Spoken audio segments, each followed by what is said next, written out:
जेन तस्मै श्री गुरवे नमः। श्रीचैतन्यमनोभीष्टं स्थापितं येन भूतले स्वयं रूप कदा मह्यं ददाति स्वपदान्तिकम्। वन्देऽहं श्रीगुरो श्रीयुतपदकमलं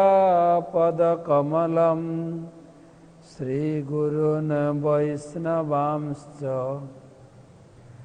श्रीरूपं साग्रजातं सहगण रघुनाथान्वितं तं सजीवम् स्वाद्वैतं स्वावधूतं परिजनसहितं कृष्णचैतन्यदेवं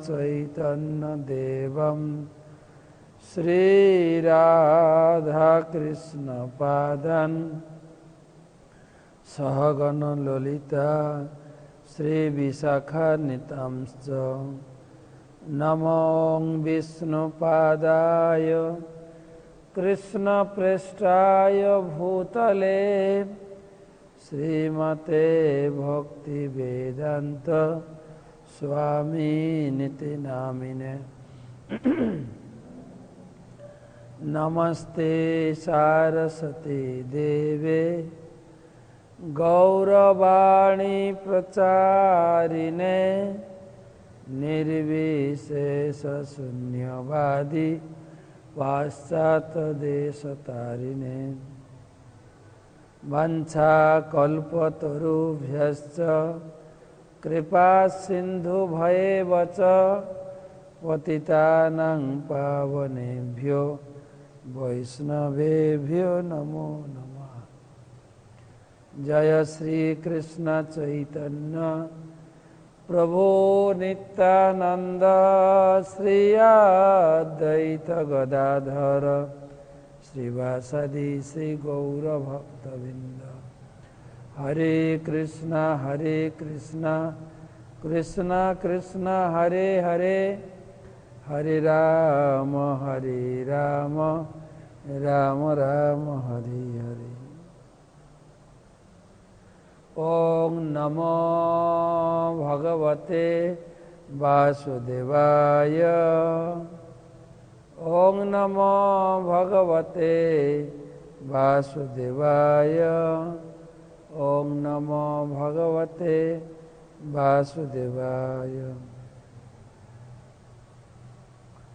नारायणं नमस्कृत्यं नरं चैव नरोत्तमं देवीं सरस्वतीं व्यासं ततो जयमुदीरये।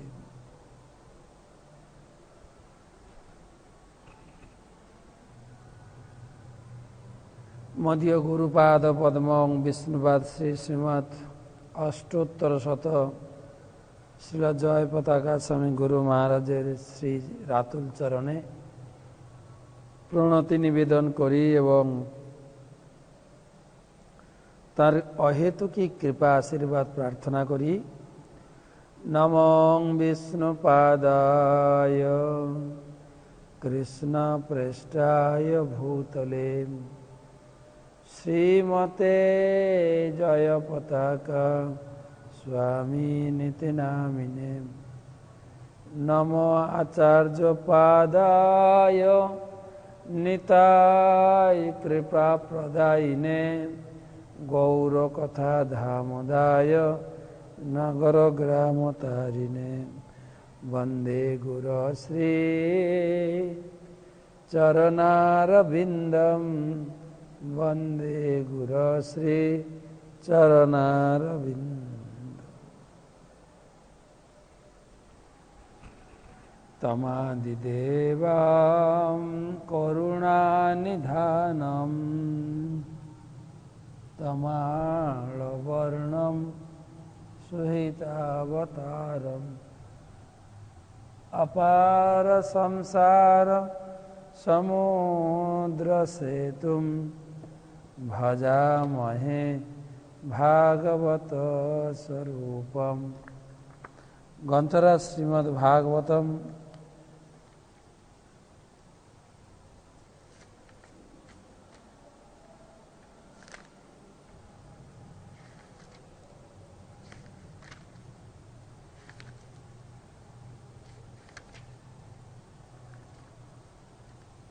प्रथम स्कंद नवम अध्याय।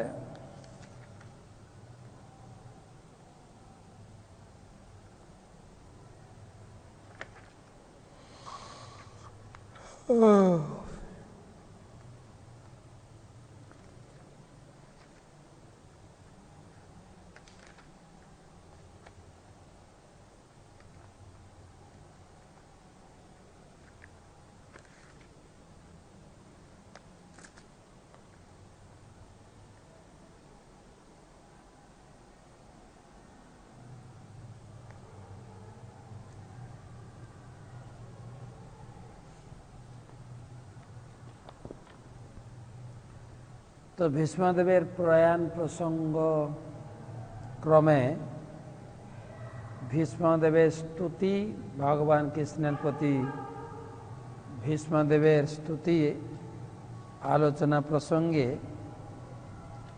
आमरा अंतिम क्लासे बा अंतिम श्लोके एसे उपस्थित हয়েছি।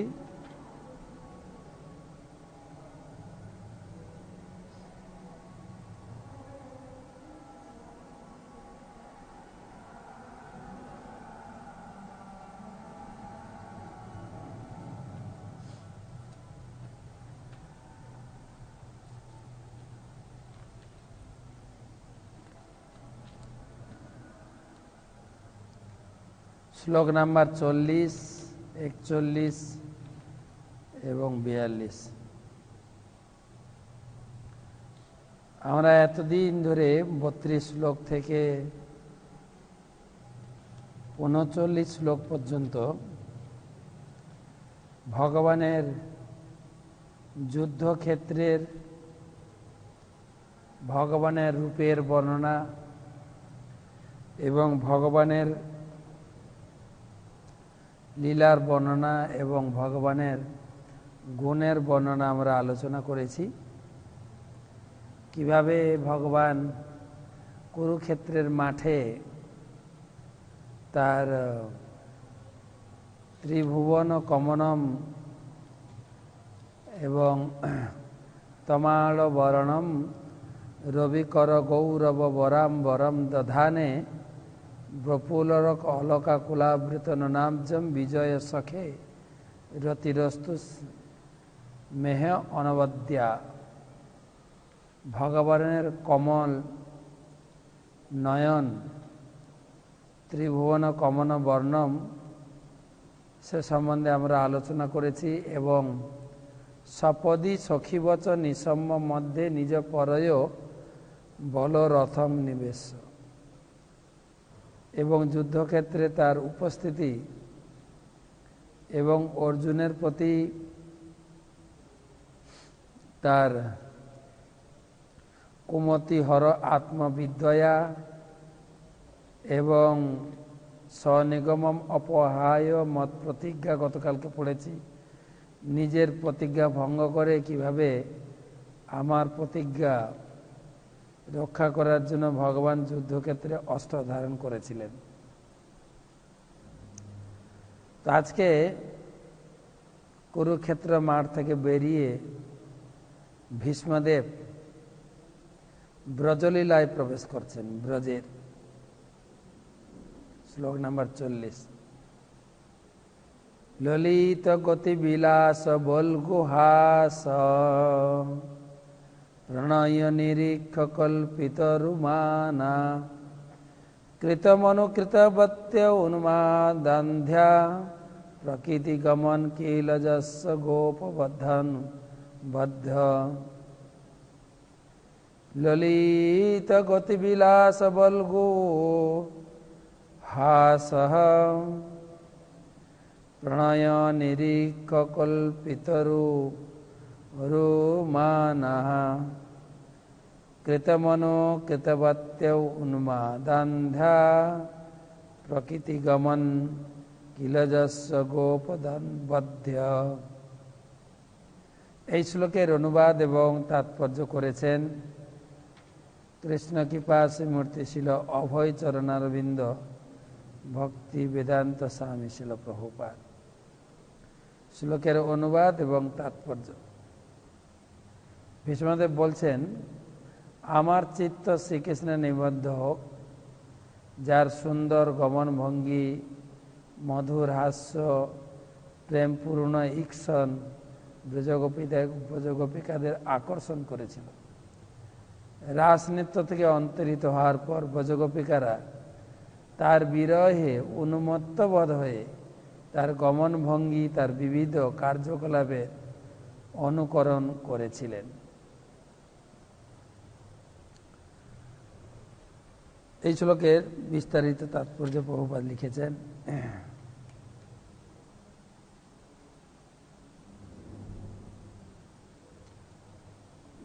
ভীষ্মদেব বলছেন যে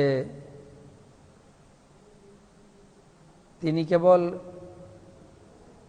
যুদ্ধক্ষেত্রের প্রতি আকৃষ্ট নন এবং যুদ্ধক্ষেত্রে সমস্ত যোদ্ধারা কেবল আকৃষ্ট নন,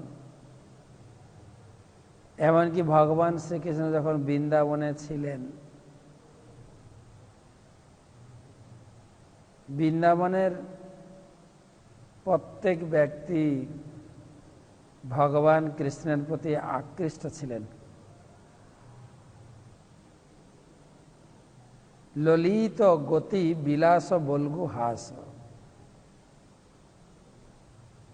ভগবানের ললিত গতি, ভগবানের যে গমন, ভগবানের গমন চলন, গমন ভঙ্গি এবং মধুর হাস্য সকলকে আকৃষ্ট করত। এমনি বৃন্দাবনে ব্রহ্মসংহিতা বেদে বলা হয়েছে যে শ্রিয়ঃ কান্তঃ কান্তঃ পরম পুরুষ কল্পতরব ধ্রুমা ভূমি চিন্তামণি গণময়ী তোয় অমৃতপম কথা গানম নাট্যম গমনমপি বংশী প্রিয় সখী চিদানন্দম জ্যোতি পরমপি তদাস্মে। যে বৃন্দাবনে, গোলক বৃন্দাবনে ভগবানের চলন নিত্যের মতো, ভগবান যখন চলেন নিত্যের ভঙ্গিতে চলতেন। ভগবানের কথা গানের মতো, যেরকম ভগবান উপদেশ দিয়েছেন ভগবত গীতা, ভগবানের মুখনিসৃত বাণী, কিন্তু বলা হয়েছে ভগবানের মুখ থেকে উদ্গার গীতি, গান, তাই বলা হয়েছে গীতা। তো ভগবান যখন বৃন্দাবনে ছিলেন, আমরা দামোদর অষ্টকম করে এলাম। সত্যব্রত মুনি বর্ণনা করেছেন ভগবানের সমস্ত কিছু লীলা, বৃন্দাবন লীলা সব থেকে মধুর। সারা মাস ব্যাপী আমরা এই দামোদর অষ্টকম একটা লীলার উপর ধ্যান করছি, একটা লীলা।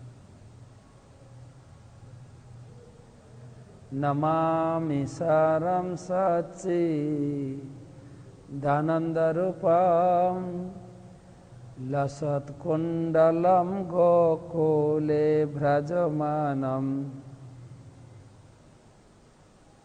ভগবান অত্যন্ত সুন্দর। আমি ঈশ্বরকে ধ্যান করি। কোন ঈশ্বর? নমামি ঈশ্বরম। বৃন্দাবনের এক লীলা, ভগবানের দাম বন্ধন লীলা, মাখন চুরি লীলা। ভগবান সকলের কাছে আকৃষ্ট ছিলেন।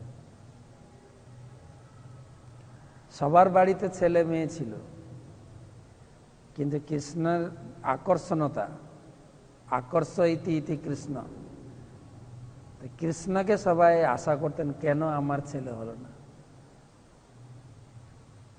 তাই সবাই আশা করতেন কৃষ্ণের আমি সেবা করব, কৃষ্ণ আমার হাতে মাখন সেবন করবে, কৃষ্ণকে আমি আদর করে মাখন খাওয়াবো, সবাই চাইতেন। আর কৃষ্ণ তাদের সঙ্গে ললিত গতি বিলাস বল গুহাস, কৃষ্ণ তাদের সঙ্গে অত্যন্ত ললিত ভঙ্গিতে তাদের সঙ্গে মধুর প্রেমের বিনিময় করতেন। আবার এই সেবাকে আরো উৎকর্ষতা দান করার জন্য গোপিকারা আবার মায়ের কাছে অভিযোগ করতেন, কৃষ্ণকে ধরতেন, মাখন এমন জায়গায় রাখতেন কৃষ্ণ যেন চুরি করে খেতে পারেন। আর চুরি করতে এলে ধরতেন, ধরে তোমাকে আজকে সাজা দেব চোর, কৃষ্ণ চুরি করেছে, মাখন চোর। চোরের তো একটা লিস্ট দিয়েছেন, লিস্ট। বিল্লমঙ্গল ঠাকুর বৃন্দাবনে ভগবান কি কি চুরি করেছেন লিস্ট দিয়েছেন। চোর যার চৌরাগ্রগণ্য অষ্টকম, কি কি চুরি করেছে। যে প্রসিদ্ধম নবনীত চৌরম, সব থেকে বড় চোর হচ্ছেন মাখন চোর। আর মাখন চুরি করতে গিয়ে প্রণয় নিরীক্ষ কল্পিত উরুমান, কৃষ্ণ ধরা পড়ে যেতেন গোপীদের হাতে। আর প্রণয় নিরীক্ষণ কল্পিত উরুমান, প্রণয় দৃষ্টিতে গোপিকাদের প্রতি দৃষ্টি নিক্ষেপ করতেন। আমার ভুল হয়ে গেছে, বাচ্চারা ভুল হয়ে গেলে কি করে, কান ধরে শেয়ার করবো না, বাস করতেন।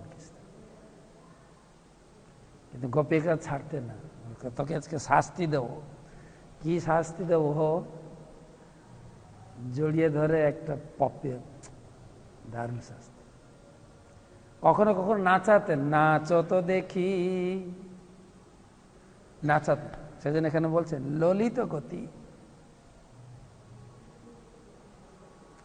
কত রকম ব্রজ গোপিকাদের সঙ্গে, যারা বয়স্কা, যারা অবিবাহিত গোপী, ভিন্ন ভিন্নভাবে তিনি তাদের সঙ্গে আদান প্রদান করেছেন। যেরকম মা যশোদার হাতে যখন ধরা পড়ে গেলেন কৃষ্ণ, আপনারা সবাই দামোদর আরতি কীর্তন করছেন, দ্বিতীয়টা কি যেন, রুদন্তং মোহর নেত্র যুগ্মং মিজন্তং করাম ভজ যুগ্মেন শতঙ্ক নেত্রম মোহশাসকম্পত্রী রেখাঙ্ক কণ্ঠ স্থিত গৈব দামোদরং ভক্তিবন্ধম। তো মায়ের হাতে ধরা পড়ে গেছেন, বাচ্চা দোষ করেছেন। বাচ্চারা দোষ করে যখন মায়ের হাতে ধরা খায় কি করে? দোষ করেছে কিন্তু মার হাতে ধরা পড়ে গেছে, কি হবে তখন? কি মায়ের কাছে তো ধমক দেওয়ার কোনো শক্তি নাই, কি কি করে তখন? কাজটা কি? বাচ্চাদের একটাই হাতিয়ার, একটাই অস্ত্র, কি? ওটা কান্না। তো ভগবান কৃষ্ণ কাঁদছেন, রুদন্তং মানে কান্না করছেন, রুদন্তং মোহন নেত্র। বাচ্চাদের একটাই অস্ত্র, মা বাবার কাছে কিছু আদায় করা, মা বাবার কাছে কিছু দাবি করা, আবদার করা। কি ভুল করলেও যেই আবদার করলেও সেই ওই কান্না করবে। আর কান্নাটা আমাদেরকে আমরা অনেক দুঃখের ভিতরে থাকলেও, কেউ আমাকে গালাগালি করলো, পিটলেও আমাদের চোখে জল আসবে না। বাচ্চাদের ওরা এত সরল, যখনই চালু হবে জল পড়ে চালু হবে। হায় হায় রুদন্তং মোহর নেত্র যুগ্মং মিজন্তম করাম ভজ যুগ্মেন। রুদন্তক মোহর নেত্র, যখনই কান্না শুরু করেছেন গোপাল, চোখ দিয়ে ঝরঝর করে জল পড়ছে। বাচ্চারা কাঁদে কেন, সেটা একটা প্রশ্ন। কাঁদে কেন? যদি মা ছেড়ে দেয় দোয়া দেখি, কান্না দেখলে ঠিক আছে ঠিক আছে বা কাঁদিস না কাঁদিস না, ছেড়ে দেবে। কিন্তু যখন মা খুব রেগে যান, কান্না করলেও ছাড়ছে, এক হাতে গোপালকে ধরে রেখেছেন, এক হাতে লাঠি, 7 অঙ্ক নেত্র, লাঠিটা বারে বারে উঠাচ্ছেন, এক পিটুনি দেব। তো লাঠি দেখলে কি হয়, কি হয়? 7 অঙ্ক নেত্র, চোখগুলো কাঁপে না? ভগবান গোপালের চোখ কাঁপছে। এত সুন্দর মধুর বিলাস করেছেন মায়ের সঙ্গে। এবার রুদন্ত ঝরঝর করে, নাটক না গোপালের, এমন কান্না করছেন, ঝরঝর করে জল নামছে গোপালের চোখ দিয়ে। রুদন্তং মোহন নেত্র যুগ্মং মৃজন্তং। মৃজন্তং মানে বাচ্চারা 3 ভাবে কাঁদে। প্রথমে এমনি কাঁদবে, যদি মা ছেড়ে দিল ভালো, যদি না ছাড়ে বা যা চাইছি যদি মা না দেয়, তখন দ্বিতীয় স্টেপে কাঁদবে। কি? 2 যুগ্মং মিজন্ত। মিজন্ত মানে 2 হাত দিয়ে চোখ রগড়ে রগড়ে কাঁদবে, লাল লাল করে কাঁদবে। হয়তো মা থাক থাক থাক থাক থাক থাক, আর কাঁদিস না, দেব দেব। গোপালও ইউজ করেছেন। গোপালও মা যশোদার কাছে একদম বাচ্চার অভিনয় করে, একদম চঞ্চলতা, শিশু সুলভ আচরণ, ভগবান বহুত চঞ্চল, আর বারে বারে মার দিকে তাকাচ্ছে। আর মা প্রতিদিন একটু কান্না করলে মা তার আঁচল দিয়ে চোখ মুছে যেত। আজকে আর মা চোখ মুছে, তাই নিজে নিজে চোখ মুছছে, আর চোখের কাজল দিয়ে গোটা মুখ কালি হয়ে গেছে। তো প্রথম স্টেপে বাচ্চারা 3 ভাবে কাঁদে। প্রথমে হালকাভাবে কাঁদবে, যদি কাজ হয়ে গেল, কাজ হয়ে যাওয়ার সাথে সাথে কান্না বন্ধ। তো হঠাৎ কান্না চালু, হঠাৎ কান্না বন্ধ দেবে। মা আমার এই প্যান্টটা চাই, আমি এই প্যান্টটা পরবো না, এটা পরিস না, ওটা পর, চালু, ঝরঝর করে জল নামবে। আর যেই প্যান্টটা দিয়ে দেবে, এই তো নাটক। তো প্রথমে এমনি কাঁদবে, দ্বিতীয়ত চোখ রগড়ে রগড়ে কাঁদবে, তাও যদি কাজ না হয়, 3rd স্টেপ একদম লাস্ট, তখন কি করে? মোহশ্বাস কম্প ত্রিরেখাঙ্ক কণ্ঠ। মোহশ্বাস কম্প, বাচ্চারা কাঁদতে কাঁদতে হিক করে, এরকম হাঁপিয়ে হাঁপিয়ে কাঁদবে। আর এই হাঁপানো কাঁদা দেখে মা একদম ভয় খেয়ে যাবে। থাক থাক থাক, তো যা চাইছিস দেব, থাক থাক, আর কাঁদিস। ললিত গতি প্রণয় নিরীক্ষণ, এইভাবে গোপালও বৃন্দাবনে, ভীষ্মদেব বলছেন বিভিন্ন গোপীদের সঙ্গে ভগবান কিভাবে আদান প্রদান করেছে। 3 নম্বর শ্লোকে, ইতি দীক্ষলীলাভি আনন্দ কুণ্ডে সঘোষং নিমজ্জন্তম মাক্ষাপয়ন্তম। এইভাবে বৃন্দাবনে প্রচুর প্রতিদিন নতুন নতুন লীলাবিলাস করে ব্রজবাসীদের আনন্দ দিয়েছে। প্রত্যেক গোপী, মাতৃস্থানীয় গোপী, প্রত্যেক গোপীরা ভগবান গোপালকে তাদের পুত্ররূপে পেতে চাইতেন। আর সেই জন্য গোপাল বাড়ি বাড়ি গিয়ে মাখন চুরি করে খেতেন, গোপীদের হাতে খেতেন। গোপীরা মনের বাসনা, গোপীদের মনের বাসনা পূরণ করার জন্য প্রতিদিন তিনি গোচারণে যেতেন। বৃন্দাবনে প্রায় 11 বছর ভগবান ছিলেন বৃন্দাবনে, এবং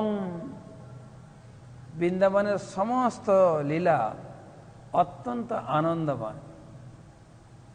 তিনি বৃন্দাবনে, ভগবান হচ্ছেন সচ্চিৎ আনন্দময় রূপ। ভগবান আনন্দময় রূপ, আনন্দময় রূপ। তিনি যখন বৃন্দাবনে ছিলেন আনন্দময় রূপ, তিনি যখন মথুরায় ছিলেন, দ্বারকায় ছিলেন, ভগবানের কোনো ছবিতে দেখা যায় না যে গালে হাত দিয়ে বলছেন কি হবে। বিয়ে করেছিলেন মাত্র 16,108টা গুনে গুনে, এবং প্রত্যেকের 11টা করে ছেলে মেয়ে ছিল। কখনো দেখবেন না যে ছেলে মেয়েগুলোকে কোথায় স্কুলে ভর্তি করব, আনন্দময় রূপ। আর বৃন্দাবনে তো বেশি আনন্দ করেছেন। কেন? বাচ্চারা তো আনন্দ করে বেশি। বাচ্চাদের আনন্দ কিসে? যদি লেখাপড়া না থাকে, তাই না? তো মেন আনন্দ। ভগবান লেখাপড়া করেননি, সারাদিন গোচারণ লীলাতে কাটাতেন। আর গোচারণ লীলা তো একটা বাহানা ছিল, মেন ছিল বন্ধুদের সঙ্গে আনন্দ, খেলাধুলা করে আনন্দ করা, খেলাধুলা। একদিন বাড়ি থেকে সকালে উঠেছেন, আর উঠে ভগবান কৃষ্ণ সবাইকে সিঙ্গা দিয়ে ডেকেছে। সিঙ্গা জানেন? সিঙ্গা, ওই যে মোষের যে বড় শিং, সে শিংগুলো যখন বড় হয় খসে পড়ে, সেগুলো দিয়ে সুন্দর বাঁশি বাজানো যায়। ভগবান সিঙ্গা বাজাতেন, সিঙ্গা ভৌ করে সিঙ্গা বাজাতেন। সকালে উঠে সিঙ্গা বাজিয়েছেন, আর সিঙ্গা বাজিয়ে সমস্ত সখাদের ডেকেছেন। ভগবানের এক একটা বাঁশি, ভগবানের 3 রকম বাঁশি আছে, বেনু, বংশী, মুরলি, তারপরে সিঙ্গা। তো এক একটা যেরকম রাসলীলাতে তিনি বংশীধ্বনি করে কেবল গোপীদের ডেকেছিলেন, আর সেই বাঁশি কেউ শুনতে পাননি। সেভাবে সকালে ঘুম থেকে উঠে 5 বছরের বয়সের বালক ঘুম থেকে উঠে সিঙ্গা বাজিয়েছে। সিঙ্গা বাজিয়ে সমস্ত সখারা শুনতে পেয়েছেন, না সখাদের বাবা মা বা অন্য কেউ। এরকম হয় নাকি? একজনকে ডাকলে আরেকজন শুনতে পায় না? হয় না? হয় এরকম, কিন্তু হয় না? দেখবে অনেক সময় দেখি আমি, অনেক একটা কোথাও একটা বড় অনুষ্ঠান হচ্ছে, অনুষ্ঠানে অনেক মাতাজিদের স্বামী আছে, আবার স্বামীদের অনেক স্ত্রীও রয়েছে। তাই আমাদের বাঙালি কালচার আছে না, যে স্ত্রী স্বামীর নাম ধরে ডাকবে না, স্বামী স্ত্রীর নাম ধরে ডাকে না। আছে তো, এখন নাম ধরে ডাকছে, আছে না? কিন্তু তার ভিতরে থেকেও যদি স্বামীর সঙ্গে কেউ কথা বলতে চায়, বা স্ত্রীর সঙ্গে, নিজের স্ত্রীর সঙ্গে কথা বলতে চায়, কি করে? ওই গো শুনো না, ও গো, হ্যাঁ গো তুমি শুনছ, যার আওয়াজ তার স্বামী শুনতে পাবে, অন্য কেউ শুনতে পাবে না। দেখা যায় আমাদের এই জগতেও দেখা যায়। কি গো এদিকে আসো, তো যার স্ত্রী সে শুনতে পাবে, অন্য কেউ শুনতে পাবে। শুনলেও জানে যে ওটা আমার স্বামীর আওয়াজ না। আছে না? আছে না? সেরকম ভগবান সকালে উঠে সিঙ্গা বাজিয়েছে, আর সব বাচ্চারা ঘুম থেকে উঠে পড়েছে। উঠেছেন, রেডি হয়ে গেছে, ঝটাপট রেডি হয়ে সবাই। ভগবান ইঙ্গিত দিয়েছেন আজকে ঘরে খাওয়া দাওয়া হবে না, সবাই আমরা পুলিন ভোজন করো, পুলিন ভোজন। তো গেছেন মাঠে, গিয়ে তো খেলাধুলা চালু, কত ধরনের খেলাধুলা। আমাদের ছেলে মেয়েরা এখন খেলাধুলা করে নাকি? না, এখন তো টিউশন, শুধু স্কুলের মোটামুটি 2-2.5 বছর 3 বছর পর্যন্ত চলে, তারপরে যে কাঁধে জোয়াল পড়বে, জোয়াল মানে ওই স্কুল ব্যাগ, এরকম শির বেঁকে বেঁকে হাঁটতে থাকে, আর খেলবে কি।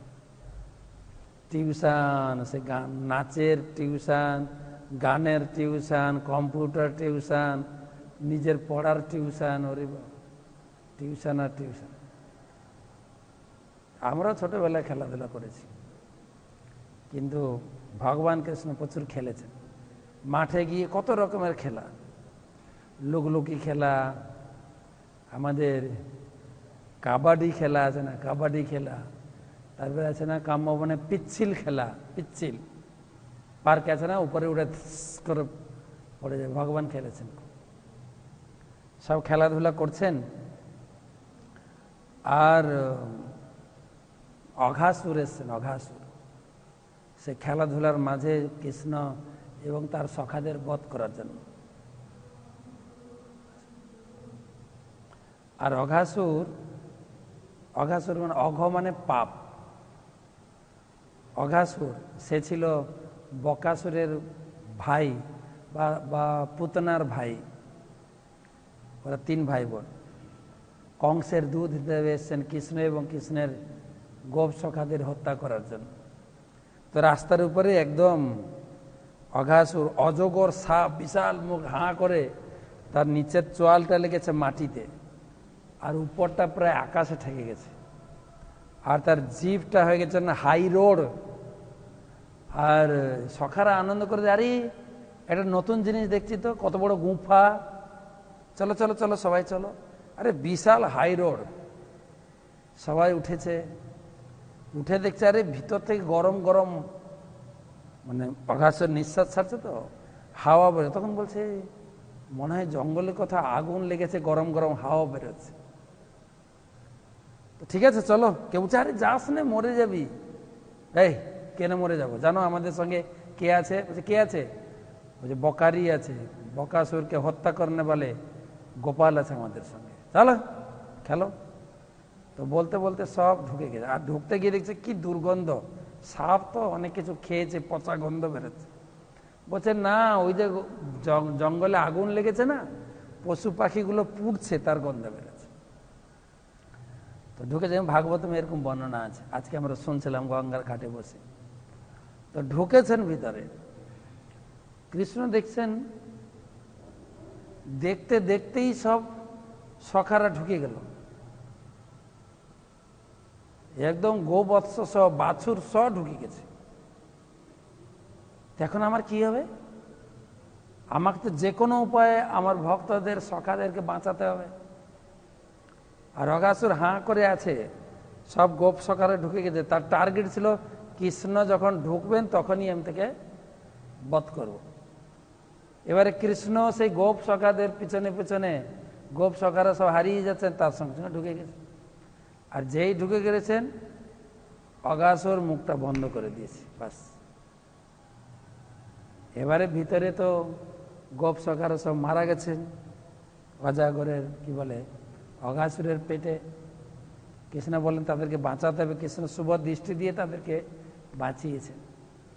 এবারে নিজের শরীর বড় করতে শুরু করেছেন এই অঘাসুরের পেটে। বড় হতে হতে হতে হতে এত বড় হয়ে গেছে, তার আর শরীর ফেটে গেছে, ফেটে গিয়ে তার প্রাণবায়ু বেরিয়ে গেছে, চোখ টোক সব বেরিয়ে গেছে। তখন সব সখাদের বের করেছেন, উদ্ধার করেছেন। এবারে সখারা বেরিয়েছেন। এবারে তখনকার দিনে এরকম ঘড়ি ছিল না, তো সবাই খেলায় মত্ত থাকত। কংস 3টে করে অসুর পাঠাতেন, সকালে একটা অসুর বধ হবে, তখন বললো আরে এখন ব্রেকফাস্টের সময়, সবাই বসো। তো কৃষ্ণ সবাইকে নিয়ে, কৃষ্ণ মাঝখানে, আর সবাই তার সখারা চারিদিকে বসে সকালকার টিফিন, বাড়ি থেকে যে যার মা টিফিন বানিয়ে দিয়েছেন, টিফিন বানিয়ে নিয়ে এবারে খাচ্ছেন। তো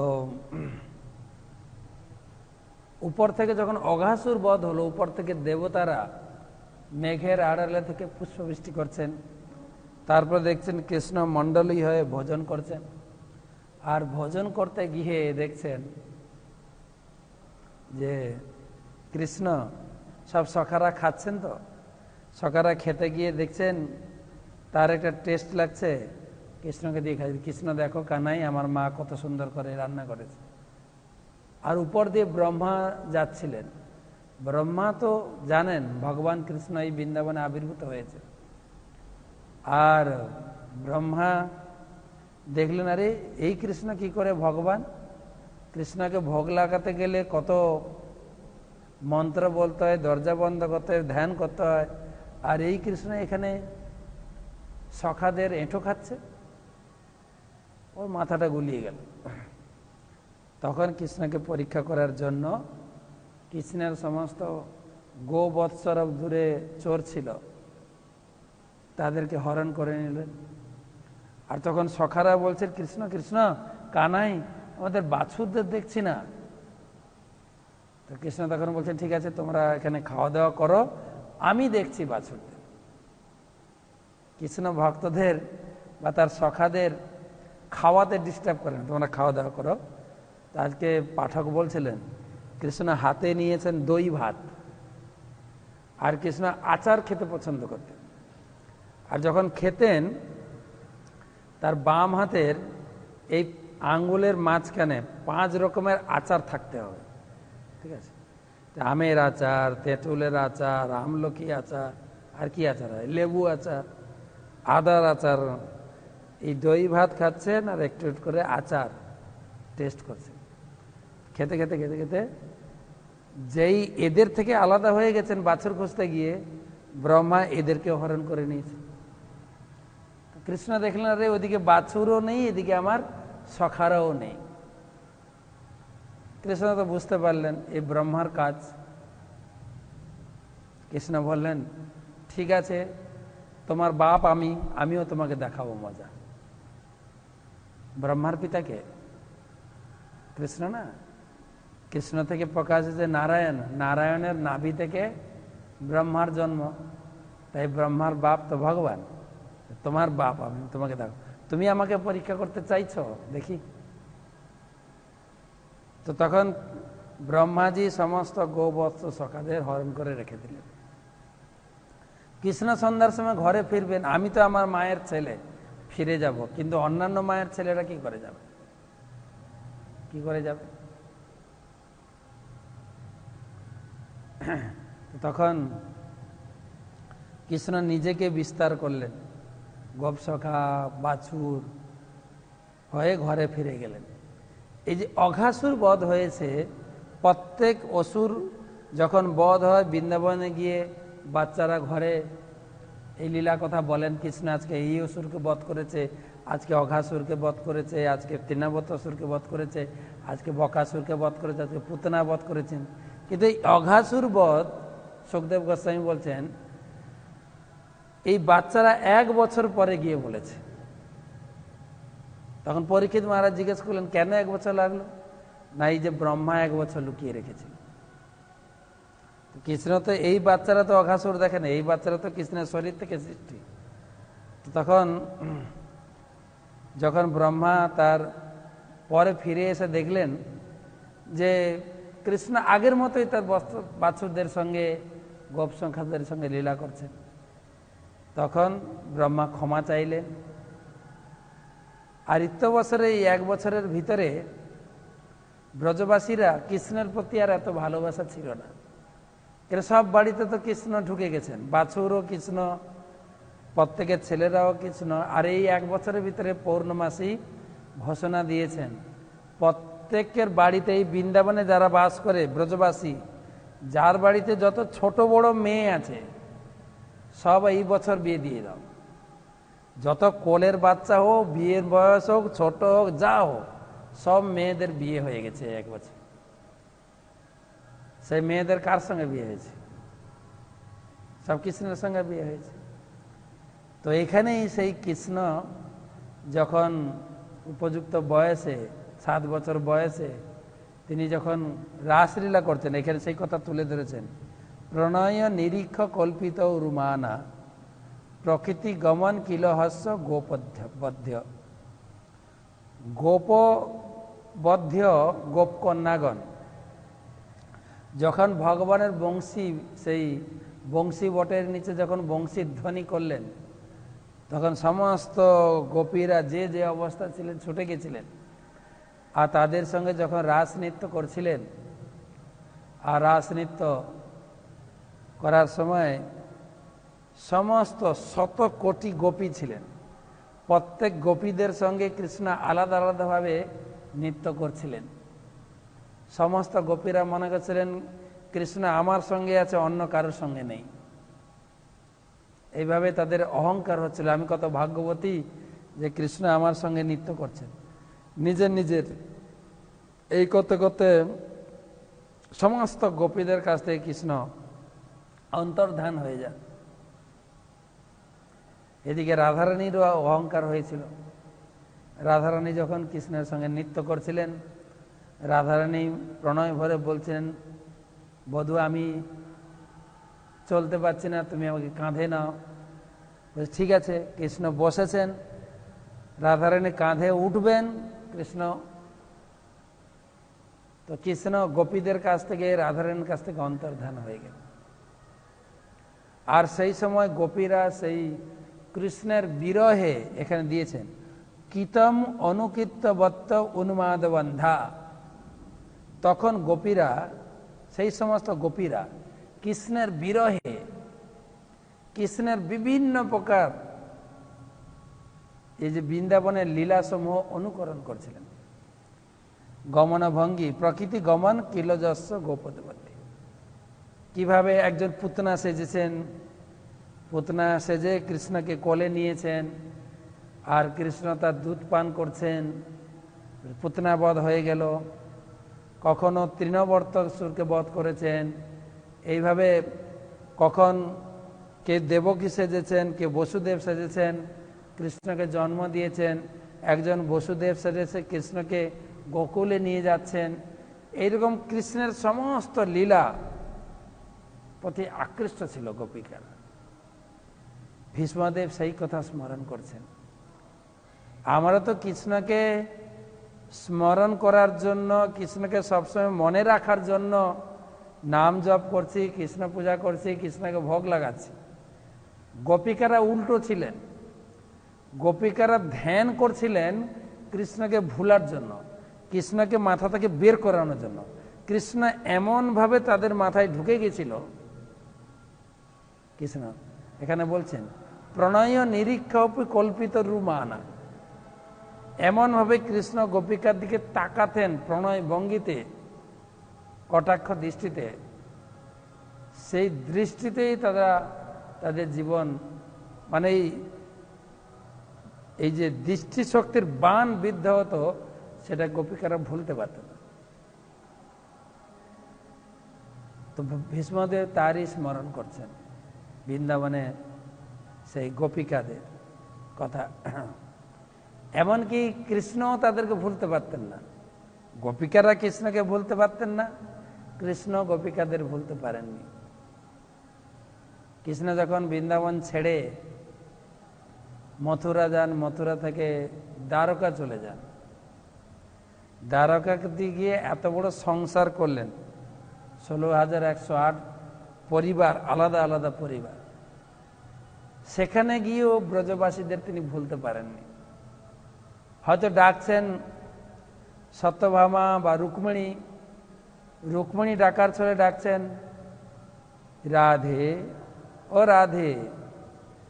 তো রুক্মিণী চিন্তা করছেন আমি তো রাধে নয়, আমাকে কেন রাধে বলে ডাকছেন।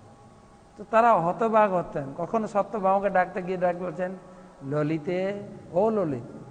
সব মহিষীরা অবাক হয়ে যেতেন যে আমরা এত করে সেবা করা সত্ত্বেও কৃষ্ণের মন পড়ে আছে বৃন্দাবনে। তাই বৃন্দাবনবাসীদের যে যে মন হরণকারী মদন মোহন ভগবান কৃষ্ণ যেভাবে গোপদের ব্রজবাসীদের মন হরণ করেছিলেন, সেই কৃষ্ণের প্রতি আমার চিত্ত ধাবিত হোক। আর কি 41 নম্বর মণিগণ নৃপবর্ষ সংকুলতে অন্তম সদসী যুধিষ্ঠির রাজসূয়ম এসাম अर्हनत मुपेद ईक्षणीय मम दृष्टि गोचर एव आविरात्मा। মহারাজ যুধিষ্ঠিরের রাজস্ব যজ্ঞে সমস্ত মুনি ঋষি শ্রেষ্ঠ নরপতিদের মান সমাবেশ হয়েছিল।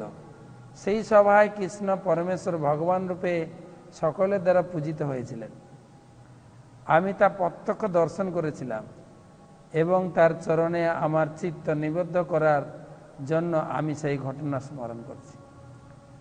এবারে কুরুক্ষেত্রের মাঠে চিন্তার পরে গেলেন বৃন্দাবনে।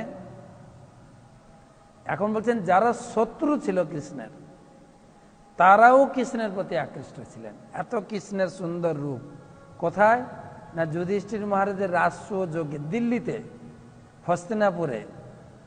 প্রথমে ছিলেন তিনি কুরুক্ষেত্রের মাঠে, তারপরে বৃন্দাবনে, এবারে মন নিয়ে চলেছেন হস্তিনাপুরের রাজসভাতে, যেখানে মুনিগণ নৃপবর্ষ সংকুলয়ন্ত, যেখানে মহান মহান মুনি ঋষিগণ ছিলেন। নারদ মুনি ছিলেন, ব্যাসদেব ছিলেন, অসিত, দেবল, ত্রিত আদি ঋষিগণ ছিলেন, এবং দেশের সমস্ত বড় বড় রাজা রাজন্যবর্গ মহান সমাবেশ ছিল। যুধিষ্ঠির মহারাজ একটা রাজস্ব যজ্ঞ করেছিলেন, তখন তো রাজা ছিলেন না, এ কুরুক্ষেত্রের যুদ্ধের আগে, তখন রাজকুমার ঘোষিত হয়েছিলেন। কিন্তু এত মহান রাজস্ব যজ্ঞ করা হয়েছিল, যেখানে যুধিষ্ঠির মহারাজ তার ভাইদের পৃথিবীর চতুর্দিকে পাঠিয়েছিলেন অর্থ সংগ্রহ করার জন্য। এই অর্জুন সব থেকে বেশি ডোনেশন কালেকশন করেছিলেন, সমস্ত রাজাদেরকে পরাস্ত করে তাদের কাছে ট্যাক্স কালেকশন করেছিলেন। অর্জুন বেশি কালেকশন করেছিলেন, ধন সংগ্রহ করেছিলেন, এই জন্য অর্জুনের নাম হয়েছিল ধনঞ্জয়। তো সেই রাজস্ব যজ্ঞে বিশাল সভা, বিশাল সভা। তো রাজস্ব যজ্ঞ হওয়ার আগে অগ্র পূজা, শ্রেষ্ঠ ব্যক্তির পূজা হবে। তো কার পূজা আগে করা হবে? এত মহান রাজসভা, কেউ কেউ বলছেন এখানে নারদ মুনির পূজা করা হোক, কেউ বলছে ব্যাসদেবের পূজা করা হোক, আরো বড় বড় রাজন্যবর্গের নাম আসলো, কেউ প্রতিবাদ করেন। তো না, সরি, বিভিন্ন লোকের নাম এলো। তখন ছিল জরাসন্ধের পুত্র, জরাসন্ধ তো মারা গিয়েছিল, ভীম তাকে মেরেছিলেন, জরাসন্ধ। তো জরাসন্ধের পুত্র সহদেব, এই পঞ্চপাণ্ডবের সহদেব না, জরাসন্ধের পুত্র সহদেব, সহদেবকে রাজা করা হয়েছিল, সেও রাজ আসন ওখানে পেয়েছিল। জরাসন্ধ, সহদেব বললেন আমার বিচারে এখানে সবার মধ্যে কৃষ্ণকে অগ্রপূজা করা উচিত, কৃষ্ণকেই পূজা করা উচিত। কৃষ্ণ হচ্ছেন সর্বশ্রেষ্ঠ পুরুষ, আর কৃষ্ণকে পূজা করলে সমস্ত পূজা হয়ে যাবে। তিনি বিভিন্ন শাস্ত্রীয় দৃষ্টান্ত যুক্তি দিয়ে বোঝাতে শুরু করলেন। বললেন যে যথা তরোর মূল নিষেচনেন, যেরকম ভাগবতে বলা হয়েছে, গাছের গোড়ায় জল দিলে যেরকম সমস্ত গাছ পুষ্ট হয়ে যায়, যথা তরোর মূল নিষেচনেন তৃপ্তন্তি যৎস্কন্দ ভুজ পশাখা, গাছের গোড়ায় জল দিলে যেরকম পুরো গাছটা তৃপ্তি হয়। প্রাণপহারাচ্ছ যত ইন্দ্রিয়াণা, উদরে খাদ্য দিলে যেরকম সমস্ত শরীর পুষ্ট হয়। চোখ দিয়ে দেখছি, মুখ দিয়ে কথা বলছি, পা দিয়ে হাঁটছি, হাত দিয়ে কাজ করছি, কিন্তু কোথাও আমরা খাদ্য দিই না, খাদ্য দিই পেটে। পেটে খাদ্য দিলে সমস্ত শরীর শক্তিশালী হয়। গাছের গোড়ায় জল দিলে গাছ পুষ্ট। সেই রকম তথৈব সর্বহনম অচ্যুতের যা, এই অচ্যুত কৃষ্ণের সেবা করলে, পূজা করলে সবার পূজা করা হয়ে যাবে, সব মানুষের দেবদেবীর পূজা করা হয়ে যাবে। এইটা শোনার পরে ভীষ্মদেব অনুমোদন করলেন, হ্যাঁ সহদেব যা বলছে ঠিক, এই সভাতে কৃষ্ণের পূজা করা হোক। রাজস্ব যজ্ঞে সদস্যী যুধিষ্ঠির রাজস্ব এসাম। সবাই মেনে নিয়েছেন, কেউ প্রতিবাদ করেননি।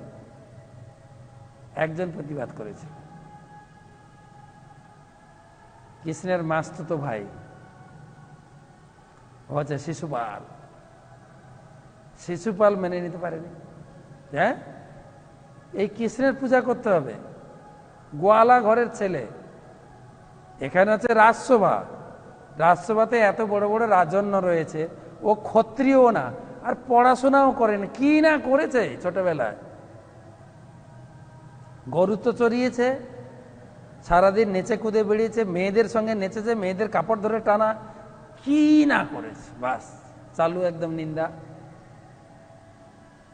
প্রচুর নিন্দা। নিন্দা করা শুরু করেছেন, বলছেন আরে এখানে এই যে ভীষ্ম, সে আবার অনুমোদন করলো, সহদেব তো মাথাটা গেছেই, এখানে যত রাজা রয়েছে সবার মাথা গেছে, কেউ একদম প্রতিবাদও করলো না। আবার ভীষ্মদেব এটাকে অনুমোদন করলো। হ্যাঁ, বুড়ো লোক তো, বুড়ো লোকের মাথা ঠিক থাকে না। আরে বরং ভীষ্মদেবের পূজা করা উচিত, কত বয়স্ক ব্যক্তি, আমাদের সম্মানীয় ব্যক্তি। আর এখানে যুধিষ্ঠির মহারাজের পূজা করলেও চলে, তিনি এখানকার রাজা। ভীম, তারও একটা গায়ের বল আছে, তাকে পূজা, আরে অর্জুনকে পূজা করলেও চলে, কৃষ্ণকে কেন? আর এত বদনাম করা শুরু করেছে, এত বদনাম, এত বদনাম। তো ভীম উঠছেন গদা নিয়ে শিশুপালকে। আসলে ছোট থেকে বৈরিতা ছিল, আর বিশেষ করে আরো রাগটা বেড়েছে। আরো রাগ বেড়েছে কোথায়? শিশুপালের সঙ্গে কার বিবাহ হওয়ার কথা ছিল? রুক্মিণী, রুক্মিণীর বড়দাদা, বড় ভাই, ও চেয়েছিল শিশুপালকে বিয়ে দেবে বোনকে। আর শিশুপাল সেজে গুজে এসে বসেও ছিল, বিশাল রাজযোগ্য, রুক্মিণীর স্বয়ম্বর সভা হচ্ছিল। আর রুক্মিণীর বড় ভাই রুক্মী, সে চেয়েছিল যে আমার বোনের সঙ্গে, রুক্মিণীর সঙ্গে শিশুপালের বিয়ে হবে, আর সেই আশা নিয়ে বসেও ছিল। সেই স্বয়ম্বর সভাতে এসে উপস্থিত হয়েছেন। এদিকে নারদ মুনির কাছ থেকে রুক্মিণী প্রতিদিন ভগবানের গুণ মহিমা শ্রবণ করতে করতে রুক্মিণীদের মনটা সম্পূর্ণরূপে কৃষ্ণের প্রতি ধাবিত হয়ে গেছে, এবং কৃষ্ণকে তিনি লাভ লেটার লিখেছেন, আমি তোমাকে বিয়ে করতে চাই, তুমি আমাকে এখান থেকে নিয়ে বিবাহ করো। আর কয়েকদিন পরে আমার বিয়ে ঠিক হয়ে গেছে, আমার বড় ভাই চেয়েছে শিশুপালের সঙ্গে বিয়ে দেব, কিন্তু সিংহের ভক্ষদ্রব্য শিয়াল খাবে, এটা উচিত নয়, তুমি সেই শিয়াল সভা থেকে আমাকে উদ্ধার করো। শিশুপালকে শিয়াল বলেছেন, শিয়াল, এত বড় অপরাধ। তো ভগবান কৃষ্ণ এসে সেখান থেকে হরণ করেছে, সেটা ছিল আরো বড় বড় রাগ। হ্যাঁ, আরে সে রুক্মিণী যে হচ্ছে রাজকন্যা, সে রাজকন্যার স্বয়ম্বর সভা থেকে, বিবাহ সভা থেকে জোর করে তুলে নিয়ে গেছে। এ তো গোয়ালার ছেলে, ক্ষত্রিয় না, তা সত্ত্বেও ক্ষত্রিয় কন্যাকে কেন বিবাহ করেছে? এসব কি উচিত কাজ? আর এর কিনা পূজা হবে এখানে? তো ভীম, অর্জুন খুব রেগে যাচ্ছেন যে উঠে কিছু একটা করি। কৃষ্ণ ইশারা করলেন, থামো।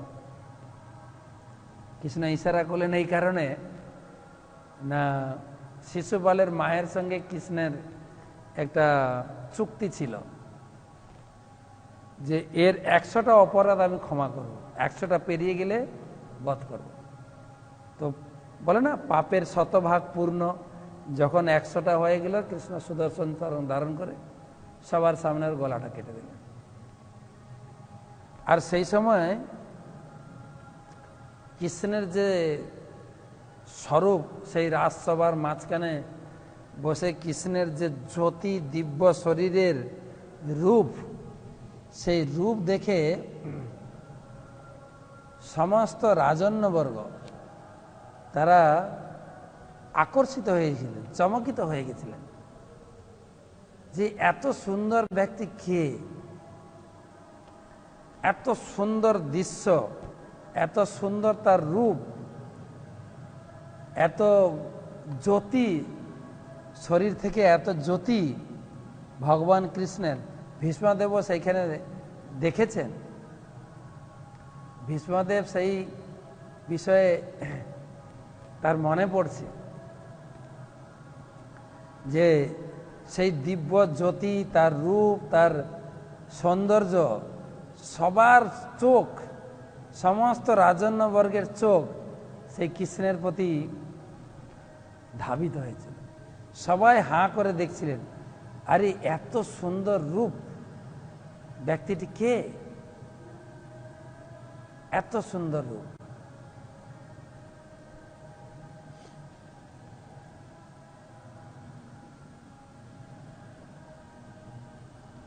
তো ভগবানের রূপের প্রতি সবাই আকৃষ্ট হয়েছে, সবাই এত এত এত ভগবানের। তখন সবাই বলছেন, আরে বিধাতা, বিধাতা যে এত রূপ দিয়েছেন, বিধাতা যে এক একটা ব্যক্তির এক একটা রূপ তিনি সৃষ্টি করেছেন, তো আমার মনে হয় বিধাতার এই লোকটাকে বানাতে বিধাতার সমস্ত কলা সমাপ্ত হয়ে গেছে, সমস্ত কলা। শান্তাকারম ভুজগ শয়নম পদ্মনাভম সুরেশম বিশ্বধারম গগন সদৃশম মেঘ বর্ণম শুভাশুভম লক্ষ্মীকান্তম কমল নয়নম যোগী বিদ্যাগমন্যম বন্দে বিষ্ণু ভবভয়হরম সর্বলোকৈকনাথম। ভগবানের কি সুন্দর রূপ!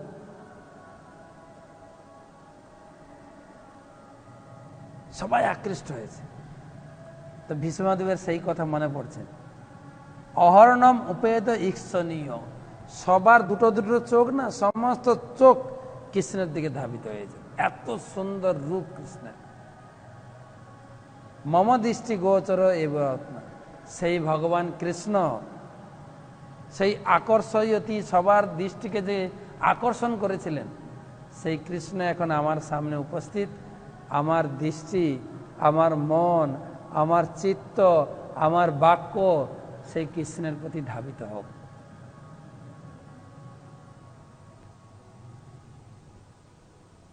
আজকের লাস্ট শ্লোক, তমিমহম অজম শরীর ভাজম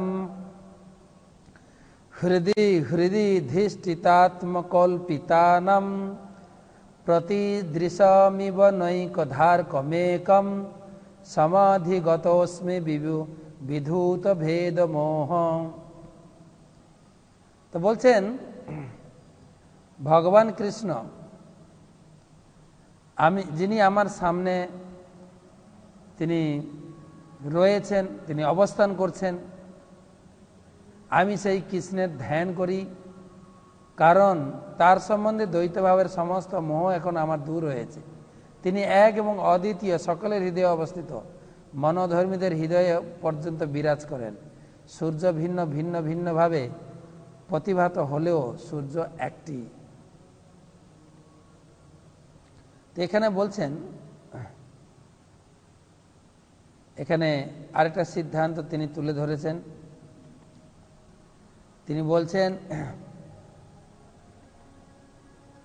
যে তমিবম অহম অজম শরীর ভাজম, এই কৃষ্ণ তিনি হচ্ছেন সমস্ত প্রকার জাগতিক শরীরের ঊর্ধ্বে, হৃদি হৃদি ধিষ্ঠনাত্ম কল্পিতানাম, তিনি সকলের হৃদয়ে অবস্থান করছেন, কিন্তু তিনি ভিন্ন ভিন্নভাবে প্রতিভাত হয় লোকেদের কাছে, কিন্তু আমার ভিন্নতা দূর হয়েছে। তিনি এক কৃষ্ণ, এক বহু নাম যো বিদধাতি কামান, নিত্য নিত্যানাম চেতন চেতনার নাম। তিনি এক হয়েও সবার শরীরে আলাদা আলাদা অবস্থান করছেন। যেরকম সূর্য এক, কিন্তু বিভিন্ন পাত্রে একই সূর্যকে ভিন্ন ভিন্নভাবে দেখায়। আবার কখনো সূর্যকে নিচে দেখায়, কখনো যখন উপরে উঠে যায় গাছের উপরে দেখায়। একই সূর্য ভিন্ন ভিন্নভাবে আমরা দেখি, কিন্তু সূর্য একই। সেই ভগবান ভিন্ন ভিন্ন রূপে জগতে আবির্ভূত হলেও কৃষ্ণ হচ্ছেন মূল। এতে চাংস কলা পুংস কৃষ্ণস্তু ভগবান স্বয়ং ইন্দ্রারি ব্যাকুলম লোকম মীড়য়ন্তি যুগে যুগে। কৃষ্ণই নিজেকে বিস্তার করে। তিনি পুরুষ অবতার, লীলা অবতার, গুণ অবতার, শক্তাবেশ অবতার, যুগ অবতার রূপে জগতে প্রকাশ। তিনি একই কৃষ্ণ। বেদে ভিন্ন ভিন্ন রূপে তাকে প্রার্থনা মন্ত্রে গীতি করা হয়েছে। ওম স্বস্তি ন গোবিন্দম স্বস্তি ন অচ্যুত অনন্ত স্বস্তি ন বাসুদেব বিষ্ণু দধাতু স্বস্তি ন নারায়ণ নরো বৈ স্বস্তি ন পদ্মনাভ পুরুষোত্তম দধাতু স্বস্তি ন বিশ্বক্সেন বিশ্বেশ্বর স্বস্তি ন হৃষিকেশ হরির দধাতু স্বস্তি ন বৈনেতেয় হরি স্বস্তি ন অঞ্জনাসুত হনুর্ভগবত দধাতু স্বস্তি স্বস্তি সুমঙ্গলৈক কেশ মহান শ্রীকৃষ্ণ সচ্চিদানন্দ ঘন সর্বেশ্বরেশ্বর দধাতু। একই কৃষ্ণ।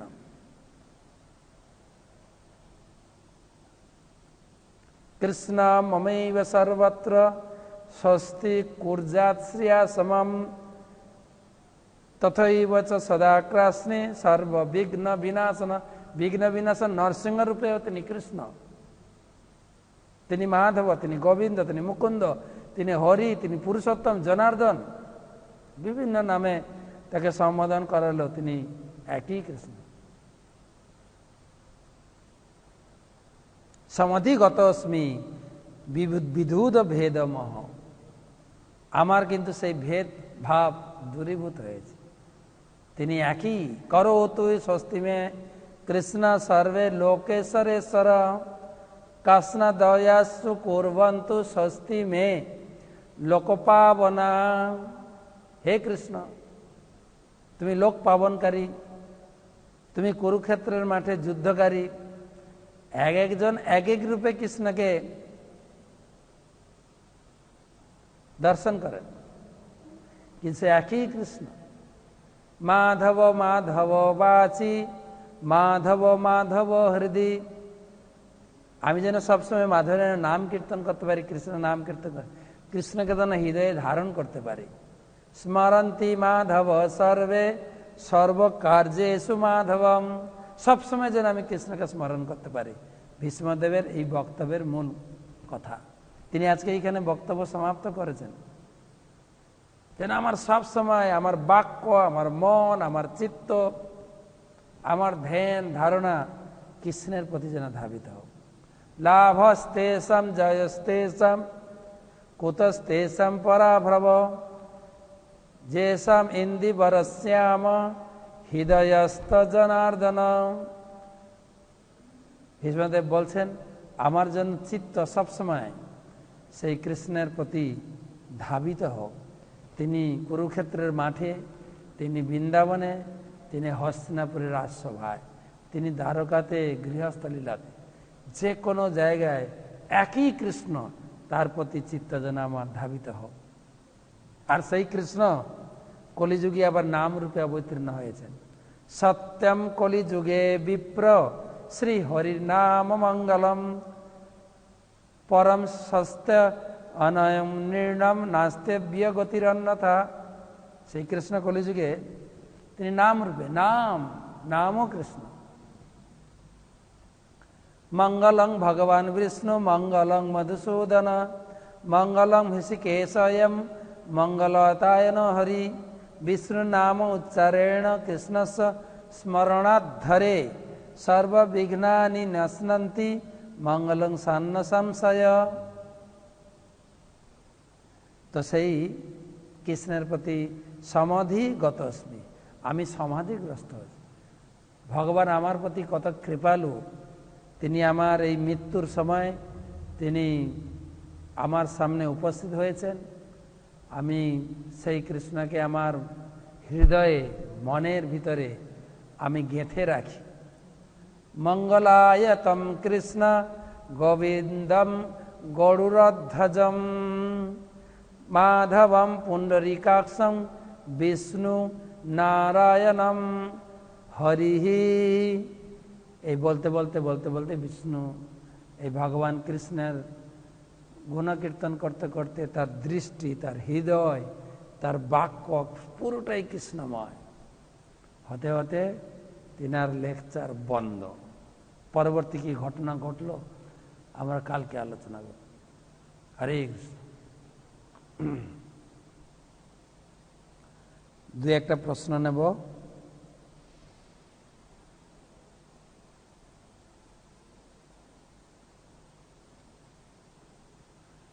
বাংলাদেশ থেকে বিজয়। বিজয়, আমার একটা ছোট্ট জিজ্ঞাসা। মহারাজ, আপনি বলেছেন যে কংস প্রতিদিন 3টে করে অসুর পাঠাতো। আমার জিজ্ঞাসা, এই অসুরগুলো ভগবান শ্রীকৃষ্ণকে কত বছর বয়স পর্যন্ত কংস হত্যা করতে পাঠিয়েছিল? আমি এখনই বললাম, ভগবান কৃষ্ণ বৃন্দাবনে এই 10.5 বছর 11 বছর পর্যন্ত ছিলেন। তার মানে 11 বছর পর্যন্ত অসুর পাঠিয়েছে। প্রতিদিন 3টা করে পাঠাতেন। বললাম না, সকালে খেলাধুলাতে এত মত্ত থাকতেন, বাড়ি থেকে মা টিফিন দিয়েছেন, টিফিন খাওয়ার কথাই মনে থাকতো না। খেলায় এত আনন্দ। অনেক সময় হয় না, বাচ্চারা এত খেলায় মগ্ন থাকে, মাকে জোর করে ধরে আনতে হয়, আয় খেয়ে যা, তারপরে আবার খেলবি। কিন্তু এখন তো বাচ্চাদের একটু প্রত্যেক রাতে ঘড়ি আছে, 8টা বাজে ব্রেকফাস্ট, ব্রেকফাস্ট, ঠিক আছে, দুপুরে লাঞ্চ, আবার রাত্রে ডিনার। তো তখন তো ঘড়ি ছিল না। তাই কৃষ্ণের এই লীলাতে সহায়তা করার জন্য কংস প্রথম একটা অসুর পাঠাতেন। অসুরকে বধ করার পরে বাচ্চাদের মনে পড়তো, খিদা লেগেছে, আমরা বসে একটু খাওয়া দাওয়া করি। হ্যাঁ, ব্রেকফাস্টের সময় হয়েছে। আবার খেলাধুলায় মত্ত হতেন। আবার একটা অসুর বধ হতো। অসুর বধ হওয়ার পরে দুপুরের খাবারের কথা মনে পড়তো। খাবার তো বেঁধে নিয়ে যেতেন। আর বৃন্দাবনে আপনার যাবেন, বৃন্দাবনে একটা গাছ আছে অক্ষয় বট, 16টা বট গাছ বিখ্যাত।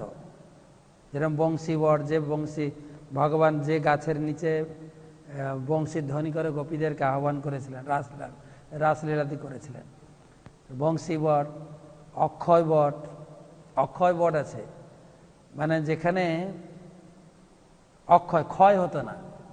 বাচ্চারা বাড়ি থেকে টিফিন নিয়ে যেত, তো মায়ের দেওয়া টিফিন। আর টিফিন তো আমাদের যেরকম টিফিন বক্স, তাদের বক্স ছিল না, তাদের কি করতো, আঁচলে বেঁধে দিতেন। তো আঁচলটা ওখানে টাঙিয়ে রাখতেন। ও যা খেত কমতো না, বাড়তো। যেটা অক্ষয় আমরা যাত্রী নিয়ে যাই সেই ভান্ডির বনে, নিয়ে গিয়ে বলে আপনার মানি পাসটা, টাকার ব্যাগটা কিছুক্ষণ ঝুলিয়ে রাখবেন, হ্যাঁ, আপনার তাহলে টাকা কমবে না, যত টাকা দান করবেন কমবে না। অক্ষয় বট। তো সকালে খেতেন, তারপরে দুপুরবেলা একটা অসুর বধ করে দুপুরে খেতেন। এবারে সন্ধ্যাবেলা একটা অসুর বধ করার পরে মনে পড়তো এবার বাড়ি যেতে হবে, বাড়ি চলো। তো 3টা করে অসুর বধ করতেন। আর যে অসুর বধ হতো, ডেড বডি আর ফেরত যেত না মথুরাতে। তো কংস অবাক হয়ে যেত, যাদেরকে পাঠাচ্ছি একটাও খবর আসছে না কোথায় যাচ্ছে, গায়েব হয়ে যাচ্ছে, কোথায় যাচ্ছে। তখন কংস নিজে আসছিল, আমি একবার দেখবো কি হচ্ছে। আমাদের শ্রীশ্রীমৎ ভক্তি পুরুষোত্তম স্বামী মহারাজ বর্ণনা করে, কংস নিজে, আমি গিয়ে দেখবো কি হচ্ছে বৃন্দাবনে। মথুরা পেরিয়ে তিনি বৃন্দাবনে ঢুকবেন, ওখানে একটা বুড়ি দাঁড়িয়ে লাঠি হাতে নেয়, এই বৃন্দাবনে ঢুকবে না, খবরদার। তো বৃন্দাবনে ঢুকবে না। আর সে তো রাজা, আর এই একটা বুড়িকে ভয় করে নাকি? তো যেই জোর করে ঢুকতে গেছে, বুড়ি ওই লাঠি দিয়ে পিটিয়েছে। যেই পিটিয়েছে না, কংস সেই রাজ শরীর থেকে একটা ছোট্ট মেয়ে হয়ে গেছে। এবারে বুড়ি বোঝায়, এবারে এখানে বৃন্দাবনে প্রবেশ করতে গেলে তোমাকে ঘুঁটে করতে, ঘুঁটে দেওয়া যান তো, ঘুঁটে। এখন তো গ্যাস চুলা হয়ে গেছেন বৌমাদের, ঘুঁটেটা কি করে জানবেন? আমাকে আবার নয় আরেকদিন ক্লাস দিয়ে বুঝাতে হবে। কারণ এখন গরুও ঘরে রাখেন, গাই রাখে না ঘরে, সব কুকুর রাখে। কুকুরের পায়খানা তবু লোকে চেনে, ঘুঁটে গোবর ওগুলো মানে শহরের লোকের কাছে তো মানে অজ্ঞাত। তো বৃন্দাবনের গোপিকারা ঘুঁটে, গোবরের ঘুঁটে, এই ঘুঁটে দাও। এখন কংসের ছোট বাচ্চা মেয়ে হয়ে গেছে, ঘুঁটে দিচ্ছে। এবারে ঘুঁটে দেওয়ার পরে এবারে বলছেন, এবারে তোমার কেজি 1 পাস হলো, এবারে কেজি 2। বলছে কেজি 2টা কি? বলছে এবারে কাজ করতে হবে, গাইদের গোবর কুড়াতে হবে তোমাকে। কোন গোবর জানো তো? গাই যখন ল্যাস চলে পায়খানা করতে যাবে, গোবরটা মাটিতে পড়ার আগে তোমাকে ধরতে হবে। ওই যে গাইটা পায়খানা করে, যাও যাও, তুলে নিয়ে এসে দিচ্ছে বুড়িকে। এই দিকে না, এরকম দৌড়াচ্ছে, এদিকে যাও ওদিকে যাও। একসময় দৌড়িয়ে পালিয়ে গেছেন, আর আসেনি কংস। তখন বুড়ি বলেছেন, এবারে যদি কোনোদিন আসো বৃন্দাবনে ঢুকতে, তোমাকে কেজি 3-তে ভর্তি করবো। কংস আর আসেনি। তো সেইভাবে প্রতিদিন কংস 3টে করে অসুর পাঠাতেন বৃন্দাবনে। কৃষ্ণ এই অসুর পাঠাতে পাঠাতে তখন চিন্তা করলেন যে অসুর যাচ্ছে আর আসছে না, তো কি করে কৃষ্ণকে বধ করা যায়। তখন প্ল্যান করলেন, কৃষ্ণকে মথুরাতে এনে আমি বধ করব। তো কৃষ্ণকে কি করে মথুরা আনা যায়? তখন ধনুষ যজ্ঞ একটা অনুষ্ঠান করে কৃষ্ণকে ইনভাইট করতে পাঠিয়েছিলেন অক্রুরকে। অক্রুর গিয়ে কৃষ্ণ বলরামকে বৃন্দাবন থেকে নিয়ে যান, ব্যাস ওখানে গিয়ে কংসকে বধ করেন। তখন তো আর অসুর পাঠানো বিজনেসটা বন্ধ হয়ে যায়। মোটামুটি আপনার প্রশ্নের উত্তর হচ্ছে, বৃন্দাবনে যতদিন কৃষ্ণ ছিলেন 11 বছর পর্যন্ত অসুর পাঠাতে পেরেছিলেন। নির্মলেন্দু মেদিনীপুর থেকে, আমার প্রশ্ন, যখন জপ করা হয় জপের মধ্যে মন বসে না, কি করা যায়? মন হচ্ছে, ভগবদ গীতায় ভগবান বলেছেন, মনয় এবং মনুষ্যানাম কারণং বন্ধমক্ষয়। মন হচ্ছে মানুষের বন্ধু, মন হচ্ছে মানুষের শত্রু। ভগবদ গীতায় 2 শত্রুর পরিচয় দিয়েছেন। আমাদের প্রত্যেকের 2টো শত্রু আছে। অনেক শত্রু আছে, আপনি যদি এক পার্টি করেন, অন্য পার্টিকে আপনি শত্রু বলে মনে করবেন, সেটা একটা শত্রু। আপনার বাড়ির পাশে অনেক শত্রু আছে, কিন্তু ভগবদ গীতায় একটা নতুন শত্রুর পরিচয় দিয়েছে। কোন শত্রু? কাম।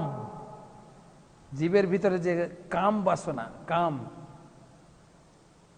এই কাম হচ্ছে প্রধান শত্রু, চিরশত্রু, চির অতৃপ্ত, সর্বজ্ঞাসী, পাপাত্মক। ভগবদ্গীতা 3য় অধ্যায়ে বলেছে। আর দ্বিতীয় শত্রু হচ্ছে মন। মন বিশেষ করে যখন আপনি আধ্যাত্মিক কাজ করবেন, বিশেষ করে পারমার্থিক কাজ, জপ করবেন বা গ্রন্থ অধ্যয়ন বা গীতা ভাগবতম পড়বেন, এই পারমার্থিক কাজে মন বাধা দেবে, মন করতেই দেবে না। আপনি বসে 2-4 জনের সঙ্গে গল্প করুন, আপনার মন কোথাও যাবে না। তাস খেলুন, মন যাবে না কোথাও। টিভি দেখুন, মন যাবে না কোথাও। যখনই জব করতে বসবেন, তখনই মন সঙ্গে সঙ্গে বলে, এই তোমার ওই লোকটাকে ফোন করার কথা ছিল না, যাও ফোনটা করো, জব তো তুমি পরে করতে পারো। ঠিক, জব ব্যাগ রেখে দিয়ে ফোন করো, বা জব ব্যাগ হাতে, হরে কৃষ্ণ ফোনে গেছে, হরে কৃষ্ণ, হ্যালো, তোমার আসার কথা ছিল না, রাম রাম রাম রাম, হরে রাম রাম, কি গো কোথায়, রাম রাম রাম রাম। জব করতেই দেবে না। অথবা জব করছে টিভি, আরে নিউজটা চলে যাবে তো। হ্যাঁ, আমাদের কি বলে, আমেরিকায় কে প্রেসিডেন্ট হলো একবার দেখো, ট্রাম্প না বাইডেন, কে হলো দেখো একটু। আরে বিহারে কে জিতলো, এই নিউজটা না হলে তুমি পরে পাবে না তো। ব্যাস, হরে কৃষ্ণ, রাম রাম রাম রাম, ও তাই, রাম রাম রাম, বা ট্রাম্প হেরেছে, ভালোই হয়েছে, রাম রাম রাম রাম রাম রাম। মন তো টিভিতে যাবেন, বা বসে জব করবেন, এই বেশিক্ষণ বসো না, হাঁটো, নাহলে পায়ে কোনো বাদ হয়ে যাবে, বাদ, হাঁটো, বসতেই দেবে না আপনাকে। এবার হাঁটবেন, আরে ঘরে হাঁটলে হবে না, পার্কে হাঁটো, পার্কে যাও না তুমি, পার্কে হাঁটো। আরে হাঁটতে এসো, এত সুন্দর ফ্রেশ এয়ার, ফ্রেশ বাতাস, শুধু হাঁটলে হবে? একটু জব ব্যাগটা রেখে দিয়ে একটু প্রাণায়াম করে নাও না, ব্যাস চালু। জব কোথায়? জব করতেই দেবেন। বা আপনি বসে জব করছেন, এ তুমি সে ভোর 4টায় উঠেছো না, এতক্ষণ জল খেয়েছো, জল খাওনি তো, যাও একটু জল খাও, পেটে গ্যাস হয়ে যাবে জল। আর আরে তুমি এতক্ষণ বাথরুম যাই না, এতক্ষণ বাথরুম চেপে রাখা ঠিক না, তোমার শরীর খারাপ করে, বাথরুম করা। আর জব তো এতক্ষণ করলো, তোমার একটু দুর্বল লাগছে না, একটু বিছানায় শুয়ে পড়ো না, ভালো লাগবে তোমার, কিন্তু জব পরে করো, ব্যাস। এ মন, এটা একটা জিনিস, মন আমাদেরকে বিড়ম্বনা করে। আর দ্বিতীয় হচ্ছে, আমরা এতদিন এই জড়জগতে থেকে খারাপ চিন্তা, খারাপ খাবার, খারাপ কথা, সব খারাপ। আপনি মেদিনীপুরের লোক তো, এই খারাপ কথাটা শুনতে লোকে অভ্যস্ত হয়ে গেছে। কিন্তু আপনি এখন হয়তো ওই আজকে বুধবার না, কালকে বুধবার না, কালকে লোকাল ট্রেন চালু হবে আপনাদের ওই পাঁশকুড়া থেকে খড়গপুরের মধ্যে। এই খারাপ কথাটা খুব প্রসিদ্ধ। হ্যাঁ, কিছু চাওয়ালা উঠে ট্রেনে, খারাপ চা, আর লোকে খায় ওটা, কিন্তু ওর স্টাইলটাই হচ্ছে ওটাই।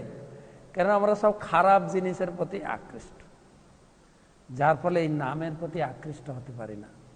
আমাদের মেদিনীপুরের ভাষায় আছে, মধুমাখা হরি নাম বল রে, একবার বল রে, মধুমাখা হরি নাম। হরিনামটা মধুর মতো মিষ্টি, কিন্তু আমরা যারা হরিনাম করি, হরিনামটা মধুর মতো মিষ্টি লাগে না, অন্য জিনিস ভালো লাগে, পরচর্চা, পরনিন্দা, এগুলো ঠিক না। হরিনাম কেন? আমাদের রূপক গোস্বামী পদ বলেছেন, সাত কৃষ্ণ নাম চরিতাদি সীতা বিদ্যা তত্ত্ব রসনস্য ন রচিকানু। যেরকম জন্ডিস রোগী যাকে জন্ডিস হয়, তাকে চেনার উপায় কি না, মিশ্রি খাওয়াতে হয়। মিশ্রি খাওয়ালে তার তিতো লাগে, ডাক্তার তাকে মিশ্রি খেতে দেয়, মিশ্রি খেতে দিয়ে বলে, কি গো কেমন লাগছে? তিতো নাকতে, আচ্ছা, তার মানে তোমার জন্ডিস আছে। ঠিক সেই রকম আমাদের হরিনামটা মিষ্টি, হরিনাম রুচি হয় না, কেননা আমাদের জড় রোগ রয়েছে, বিভিন্ন বিষয় আসক্তি, এইগুলো যখন, কিন্তু আদরাত খলু শৈব জুষ্টা, আমার মন না বসলেও আমি যদি নিয়ম করে জপ করি, আদরের সহিত জপ করি, শুনে শুনে জপ করি, বসে জপ করি, আদরের সহিত, আদর বুঝেন তো, আদর, হরে কৃষ্ণ কৃষ্ণ কৃষ্ণ হরে হরে, হরে রাম রাম রাম হরে হরে, হরে কৃষ্ণ আদর খলু শৈব জুষ্টা ক্রমাৎ ভবতি তলকতমূলহন্ত্রী। তাহলে ধীরে ধীরে রুচি বাড়বে, অভ্যাস করতে করতে রুচি হবে। প্রত্যেকটা জিনিস অভ্যাস লাগবে। কি বলে না আমাদের বাংলা, গাইতে গাইতে গায়ক, বাইতে বাইতে বাদক। এই সারে সকালে উঠে তেরে খেটা মৃদঙ্গ বাজানো শেখে সকালে, এই শীতের দিনে একদম ঠান্ডায় ভোর 3-4টার সময় উঠে তেরে খেটা খেটে খা, তেরে খেটা করতে করতে করতে করতে একদিন হাতে কীর্তনের তাল এসে যায়, নাম জপ করার অভ্যাস করতে করতে আসবে। লাস্ট প্রশ্ন নেব। আমার প্রশ্ন হচ্ছে, কৃপা করে বলবেন যোগারূঢ় শব্দের অর্থ কি?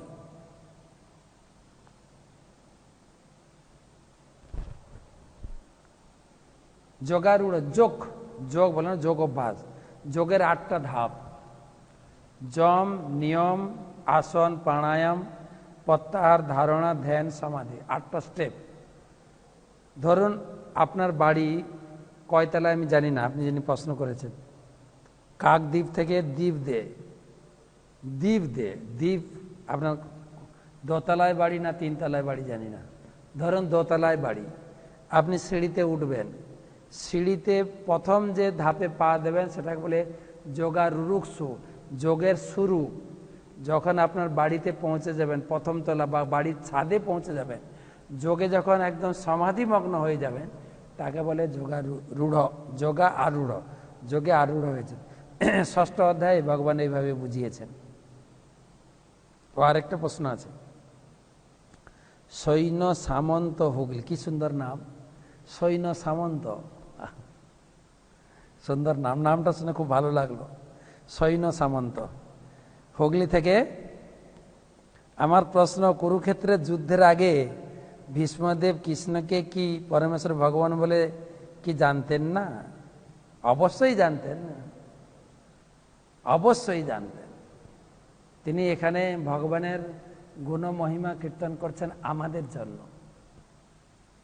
আমরা যাতে ভগবান কৃষ্ণকে ভগবান বলে স্বীকার করি।